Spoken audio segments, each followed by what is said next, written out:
Hello everyone, welcome back to SRG study. स्वागत है आप सभी का आपके अपने यूट्यूब चैनल SRG स्टडी में।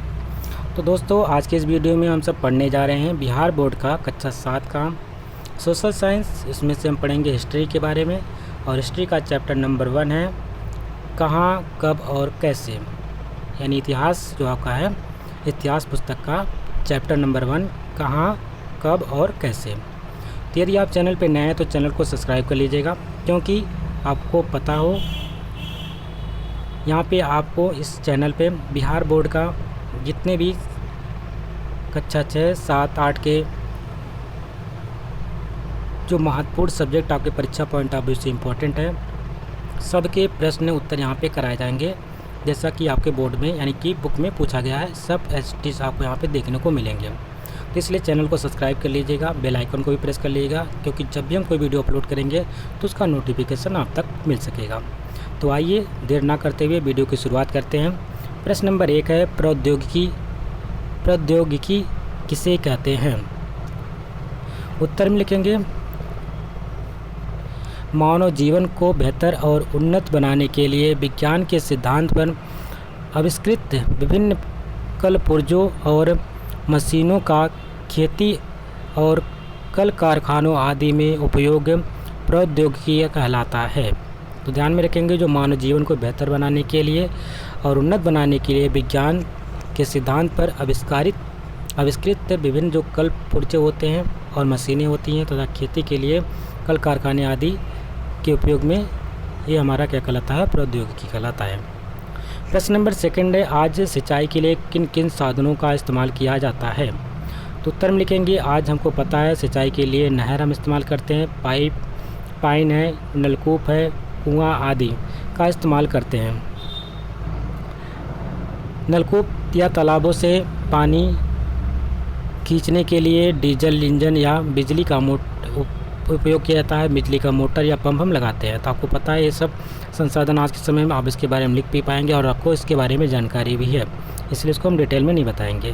प्रश्न नंबर 3 है मानचित्र 2 में दिखाए गए प्रमुख राज्यों की सूची बनाइए।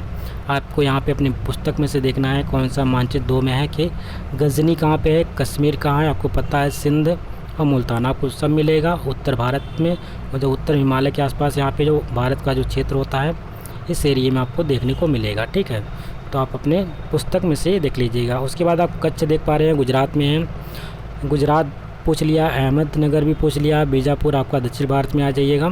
उसके बंगाल वक्त आपको देखना है पश्चिम बंगाल, यहाँ पे आपका ये एरिया ये जो पश्चिम बंगाल कहलाता है। ठीक है, प्रश्न नंबर 4 में है मानचित्र की बात की गई, मानचित्र 1 तथा मानचित्र 2 में आप क्या अंतर पाते हैं। उत्तर में लिखिए दोनों मानचित्र के अवलोकन के बाद यह अंतर पाते हैं कि मानचित्र 1 में जहां शासक वंशों को प्रमुखता दी गई है, तो मानचित्र 2 में राज्यों को प्रमुखता दी गई है। मानचित्र 1 में श्रीलंका को दिखाया गया है, उसके बदले मानचित्र 2 में अफगानिस्तान के कुछ हिस्से को दिखाया गया है। तो इस प्रकार से आप देख पा रहे होंगे, मानचित्र 2 में आप अफगानिस्तान के हिस्से को देख पा रहे हैं, मानचित्र 1 में श्रीलंका के हिस्से को देख पा रहे हैं, जबकि एक में उसके जो राज्य हैं राज्य के बारे में बताया गया, राज्य को प्रमुखता दी गई है। दूसरे में आप देख पा रहे हैं वहाँ के वंश कौन थे, किसने शासन किया था, उसको ऊपर प्राथमिकता डाली गई है। ये इंपॉर्टेंट हमारी परीक्षा के लिए तो नहीं है फिलहाल, लेकिन हाँ बिहार बोर्ड के विद्यार्थियों के लिए ये प्रश्न इंपॉर्टेंट है। प्रश्न नंबर 5 है कि मध्यकाल में कौन कौन से खाद्य पदार्थ हम आज भी खाते हैं। उस दौर में आम लोग क्या पहनते होंगे। ध्यान में रखेंगे, जो मध्यकाल की बात हो रही है उसमें खाद्य पदार्थ क्या था, आज क्या हम वो चीज़ खाते हैं नहीं खाते हैं, उस दौर के आम लोग जो थे क्या पहनते थे, इसके बारे में आपको बताना है। उत्तर में लिखेंगे शासक। अगर हम बात करते हैं शासक की, शासक और उसके करिंदे धनी व्यापारियों और ग्रामीण लोगों के खान पान में सदा से अंतर रहा है। जैसा कि आपको पता है जो शासक उसके भोजन अलग होते हैं, धनी व्यापारी और ग्रामीण में लोगों में अंतर काफ़ी देखने को मिलता है उनके खान पान में। वह मध्यकाल की बात करते हैं तो मध्यकाल में भी यही था, आज है भी यही। मध्यकाल के राज्य परिवार तथा संपन्न लोग जहाँ पुलाव, बिरयानी, कोरमा, फिरनी, अंगूर आदि खाते थे, सो आज भी खाते हैं। गांव में खाने के वे ही वस्तुएं होती हैं जो लोग उपजाते हैं। जैसे कि चावल का मौसम रहता है तो चावल, और गेहूं का मौसम रहता है तो गेहूं का रोटी खाना मध्यम।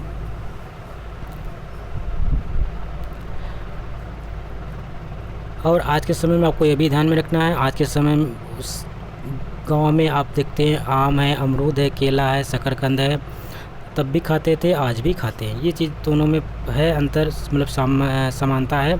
और लेकिन जो पैसे वाले हैं, जो अमीर हैं या गरीब हैं, अमीर के लिए अपना थोड़ा सा अलग है स्टैंडर्ड, और गरीब के लिए वही पुराना।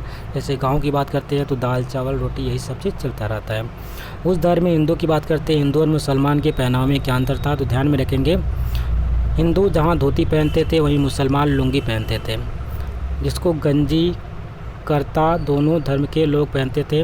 कुर्ता यहाँ पे लिख लीजिएगा, गंजी कुर्ता दोनों धर्म के लोग पहनते थे। आज वह भेद मिट चुका है, हिंदू भी लुंगी पहनने लगे हैं और ग्रामीण मुसलमान धोती पहनते हैं। बहुत दिनों तक साथ साथ रहने के कारण दोनों के खान पान और पहनावा में बहुत अंतर नहीं रह गया है। प्रश्न नंबर 6 है, क्या कारण रहा होगा कि भारत अतीत से ही संसार के लिए आकर्षण का केंद्र रहा होगा। उत्तर में लिखेंगे, यदि आदिकाल से चिंतकों और मनुष्यों का देश भारत जो है दोस्तों, ध्यान में रखेंगे, भारत आदिकाल से चिंतकों और मनुष्यों का देश रहा है। तप और योग यहाँ की खास बात थी। आज की बात करते हैं, आज भी योगी संतों का सम्मान राजा महाराजा तय करते थे। यहाँ के विद्वानों की धाक विश्व भर में थी। ऋषि दांडयाम से बात करके सिकंदर अवाक रह गया था। सिकंदर का गुरु अरस्तु ने उसे बताया कि भारत विजय को जा रहे हो तो वहाँ के ऋषियों से आशीर्वाद लेना। लौटते समय मेरे लिए तुलसी का पौधा तथा गंगा जल अवश्य लाना। ये किसने बोला था? जो सिकंदर का गुरु था अरस्तु। विश्व में गंगा ही एक ऐसी नदी है जिसके जल में कभी कीड़े नहीं पनपते हैं, चाहे वर्षों वर्ष रखे रहो। भारत के प्रायः हर सम्राट घर में हरिद्वार ऋषिकेश से लाया गया गंगा जल संजो कर रखा जाता है। मरते समय लोगों के मुंह में गंगा जल तुलसी का पत्ता डाल देना लोग आवश्यक मानते हैं। यहाँ की भूमि उपजाऊ है, एक ही देश में सभी मौसम का आनंद लिया जा सकता है, वह भी एक ही समय में। खाने की कोई ऐसी वस्तु नहीं जो कि भारत में उपजती ना हो। कुछ फल और वन्य पशु ऐसे हैं जो केवल भारत में ही मिलते हैं। ये है भारत की विविधता। प्रश्न नंबर 7 है, वैसी वस्तुओं की सूची बनाइए जिसे हवन में डाला जाता है। तो आपको पता है, अगर आपने हवन किया है तो कौन कौन सी चीज़ें डाली जाती है उसको लिख भी सकते हैं। अगर नहीं पता तो यहाँ से आप नोट कर लीजिएगा। मुख्य रूप से हवन में आपको पता है धूप, जव, तिल, घी मिलाया जाता है, लेकिन यह आम और ख़ास तौर पर हवन में अनेक अन्य वनस्पतियाँ भी डाली जाती हैं। इसको आपको ध्यान में रखना है। प्रश्न नंबर नेक्स्ट है, प्रश्न नंबर 8 है, हिंदू धर्म में देवी देवताओं के प्रति आस्था व्यक्त करने की अलग अलग तरीके का पद्धति संप्रदाय कहलाती है। व्याख्यान करिए। उत्तर में लिखेंगे, हिंदू धर्म कालांतर से 3 संप्रदायों में बंट गया और तीनों के आराध्य देवी देवता में भिन्नता आ गई। इसके 3 संप्रदाय थे। पहला है वैष्णव, दूसरा है शैव, तीसरा है शाक्त। वैष्णव विष्णु और लक्ष्मी को अपना आराध्य मानते थे। राम और सीता तथा कृष्ण और राधा को क्रमशः विष्णु और लक्ष्मी के अवतार मानते थे। इस संप्रदाय वाले रामलीला और कृष्ण लीला कर अपना मनोरंजन करते थे। शैव संप्रदाय वाले शिव की पूजा करते हैं। शाक्त संप्रदाय वाले शक्ति के रूप में दुर्गा और काली की पूजा करते हैं। बलिदान देकर बलि के पशु का मांस खाना और मदिरा पीना ये गलत नहीं मानते हैं। कौन? शाक्त संप्रदाय के लोग। ये मछली भी खाते हैं, जबकि वैष्णव और शैव मांस, मछली और मदिरा से दूर रहते हैं। प्रश्न नंबर 9 है, भक्त संत के वैसे दोहों पर चर्चा करें जिसे आपने हिंदी की पुस्तक में पढ़ा है? तो उत्तर में लिखेंगे जाति न पूछो साधु की, पूछ लियो ज्ञान, मोल करो तरवान का, पड़ा रहने दो म्यान। माला तो कर कर में फिरे जीभी फिरे मुख मान, मनुआ तो चहु दिस फिरे यह तो सुबिरन नाही। तो इस प्रकार से आपको इसको पुस्तक में आपने जो दोहा पढ़ा था उसको लिख सकते हैं। बहुत से दोहा आपने पढ़ा है, उसके नाम भी लिख सकते हैं। ज़रूरी नहीं कि जो आपको याद रहे वो भी लिख सकते हैं। जो अपने पुस्तक में पढ़ा उसको आप नोट डाउन कर सकते हैं, पिछली पुस्तक में पढ़ा उसको भी कर सकते हैं। ये तो बच्चों के लिए है फिलहाल। प्रश्न नंबर 10 है अभिलेखागार क्या है? अभिलेखा उत्तर में लिखेंगे अभिलेखों को जहाँ सुरक्षित रखा जाता है उसे हम अभिलेखागार कहते हैं। ख़ास तौर पर अभिलेखागार से तात्पर्य यह लगाया जाता है जहाँ सरकारी अभिलेख रखे जाते हैं, लेकिन कभी कभी महत्वपूर्ण पांडुलिपि भी यहाँ रखी जाती है जो कि सरकारी ना होकर के शैक्षिक और सामाजिक होती है। अभिलेखागार राष्ट्रीय भी होता है और राज्य का भी। अकबर के बाद से अभिलेख रखने की परंपरा चली है। तो ध्यान में रखेंगे अकबर के शासनकाल के बाद जो अभिलेख रखने की परंपरा चालू हुई थी, ये इम्पोर्टेंट पॉइंट है आपके लिए, इसको नोट डाउन कर लीजिएगा। प्रश्न नंबर 11 है न्यूमेस्मेटिक्स किसे कहते हैं? न्यूमेस्मेटिक्स क्या होता है इसके बारे में पूछ रखा है। तो ध्यान में रखेंगे जो सिक्कों के अध्ययन को हम न्यूमेटिक्स कहते हैं। ठीक है, न्यूमेटिक्स भी कहते हैं किसको? सिक्कों के अध्ययन को। जिस प्रकार से आपको पता है अलग अलग चीज़ों का अध्ययन किया जाता है तो उसके अलग अलग नाम होते हैं, उसी प्रकार सिक्कों का अध्ययन को हम न्यूमेटिक्स कहा जाता है। अगला प्रश्न है रिक्त स्थानों को भरना है। जैसे कि यहाँ पे प्रश्न नंबर पहला दे रखा है 16वीं सदी के आरंभ में डैश ने हिंदू शब्द का प्रयोग किया। डैश एक विशेष प्रकार के फारसी इतिहास है। डैश लोगों द्वारा भारत के एक नए धर्म का आगमन हुआ। भारत के कागज़ का प्रयोग डैश शताब्दी के आसपास हुआ। तो ध्यान में रखेंगे जैसे कि पहला पॉइंट आपको ध्यान में रखना है। पहले पॉइंट में 16वीं शताब्दी के आरंभ में बाबर वस्तुतः संपूर्ण उपमहाद्वीप के लिए ये चीज़ रखेंगे वहाँ पे, क्योंकि आपको पता है 1526 ईस्वी में बाबर ने इब्राहिम लोदी को हरा करके मुग़ल साम्राज्य की स्थापना की, जो कि पानीपत का पहला युद्ध था। ठीक है, पानीपत का पहला युद्ध था।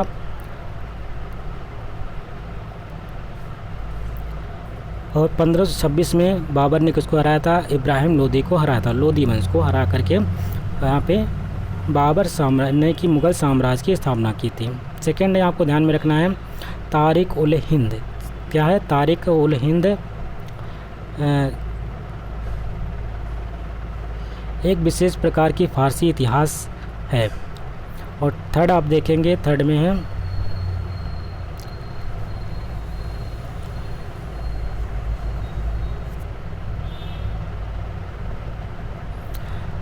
इन्हीं अरबों लोगों द्वारा भारत में एक नए धर्म का आगमन हुआ। और उसके बाद चौथा है 13वीं भारत के कागज़ का प्रयोग जब कब से स्टार्ट हुआ था? 13वीं शताब्दी से। कितनी शताब्दी में? 13वीं शताब्दी से कागज़ का प्रयोग होना स्टार्ट हो गया था। आइए बढ़ते हैं अगले तरफ। जोड़े बनाइए। यहाँ पे राज तरंगड़ी दे रखा है, किससे संबंधित है? किसने? दूसरा है भक्ति संत, ये किससे संबंधित है या कहाँ पे हैं? कहाँ पे यह स्थान की बात किया जा रहा है? कौन सा स्थान पे पड़ेगा? तबकात ए नासिरी, शेर शाह का मकबरा कहाँ पे है? मानसिंह कहाँ के रहने वाले हैं?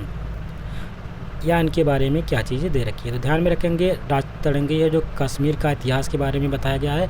ये पुस्तक जो लिखी गई थी कल्हड़ द्वारा लिखी गई थी और इसमें कश्मीर का इतिहास लिखा गया है।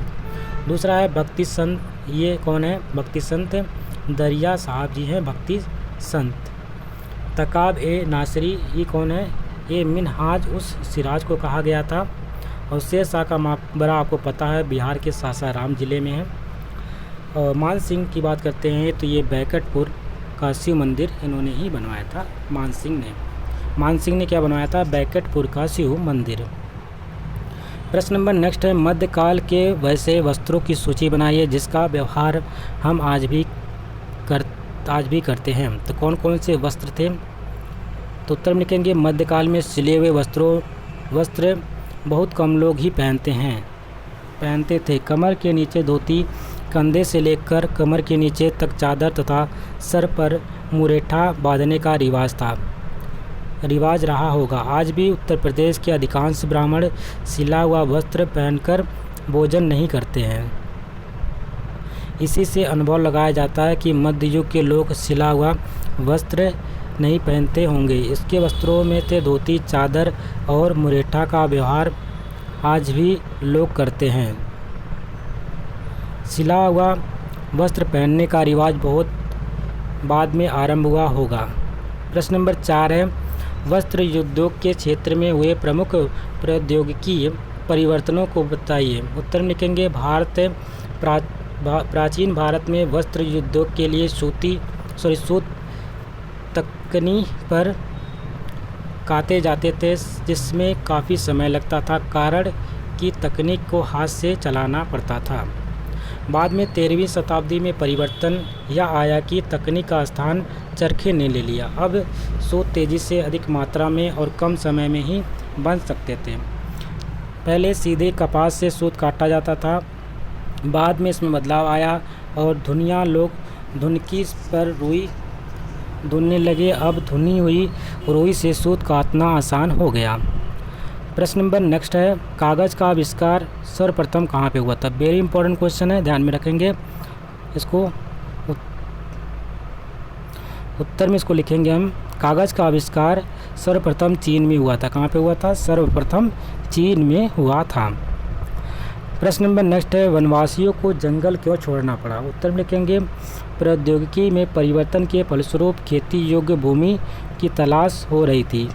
बाहर से आए लोगों के लिए अधिक अन्न की भी आवश्यकता बढ़ी होगी। खेती बढ़ाने के लिए जंगल काटने जाने लगे। फलस्वरूप वनवासियों को जंगल छोड़ने पर विवश होना पड़ा। हालांकि अनेक वनवासी खेती के काम में लग गए और ग्रामवासी बन गए। तो ध्यान में रखेंगे, जाहिर सी बात, अगर जनसंख्या बढ़ेगी तो हमें खेती के लिए भूमि चाहिए होगी। अगर भूमि नहीं मिलेगा तो हम क्या करेंगे, जो वन रहेंगे वो काट करके उनको खेती योग्य भूमि बनाएंगे, तो उसमें रहने वाले लोग विवश होकर के छोड़ के जंगल को जाएंगे ही, या वो ग्रामवासी बन जाएंगे, वो भी खेती करने लगेंगे। प्रश्न नंबर नेक्स्ट है कि गंगा यमुनी संस्कृति से आप क्या समझते हैं? उत्तर में कहेंगे, दो संस्कृतियों के मेल से जो संस्कृति विकसित हुई है उस संस्कृति को हम गंगा यमुनी संस्कृति कहते हैं। यानी दो संस्कृतियों के मेल से जो संस्कृति विकसित होती है उसको हम गंगा यमुनी संस्कृति के नाम से जाने जाता है। प्रश्न नंबर नेक्स्ट है, 8वीं शताब्दी के आसपास हुए परिवर्तन को लेकर। 8वीं शताब्दी के पास जाना, आपको कौन कौन से परिवर्तन हुए तो उसके बारे में लिखना है। तो लिखेंगे, 8वीं शताब्दी के आसपास पहला परिवर्तन तो देश के नाम बदलने के रूप में हुआ था। अब भारत को हिंदुस्तान भी कहा जाने लगा। तो उससे पहले भारत हुआ करता था 8वीं शताब्दी से पहले, और 8वीं शताब्दी में भारत के अलावा क्या नाम दिया गया? हिंदुस्तान। यह बदलाव 13वीं शताब्दी में तुर्क सत्ता की स्थापना के बाद प्रचलित हुआ। यह बदलाव कब ज़्यादा प्रचलित हुआ? जब तुर्क सत्ता यहाँ पे आई, ठीक है, उस समय काफ़ी प्रचलित हो गया था। उस समय हिंदुस्तान की भौगोलिक सीमा उतनी ही थी जितनी कि तुर्कों का अधिकार था, उतनी ही भारत की भौगोलिक सीमा मानी जाती थी। मुग़ल काल में अकबर से लेकर 17वीं शताब्दी तक औरंगजेब ने हिंदुस्तान की सीमा में काफ़ी विस्तार किया। कृषि के साथ साथ उद्योग धंधों में भी बदलाव आए। तो ध्यान में रखेंगे, अगर मुग़ल साम्राज्य की बात करते हैं जिसकी शुरुआत 1526 में होती है और 1707 में औरंगजेब की मृत्यु होती है। उसके बाद उसका बहादुर शाह जफ़र प्रथम और बहादुर शाह जफ़र द्वितीय, जो कि अंतिम मुग़ल शासक होता है, वहाँ से मुग़ल साम्राज्य की पतन हो जाता है। यहाँ पे पूरी तरीके से अंग्रेज़ों का राज हो जाता है और अंग्रेज़ 1947 तक भारत में रहते हैं। प्रश्न नंबर 9 है, क्या प्राचीन काल की तुलना में मध्यकाल के अध्ययन के लिए ज़्यादा स्रोत उपलब्ध हैं? उत्तर में लिखेंगे, हाँ, प्राचीन काल की तुलना में मध्यकाल के अध्ययन के लिए आज ज़्यादा स्रोत उपलब्ध हैं।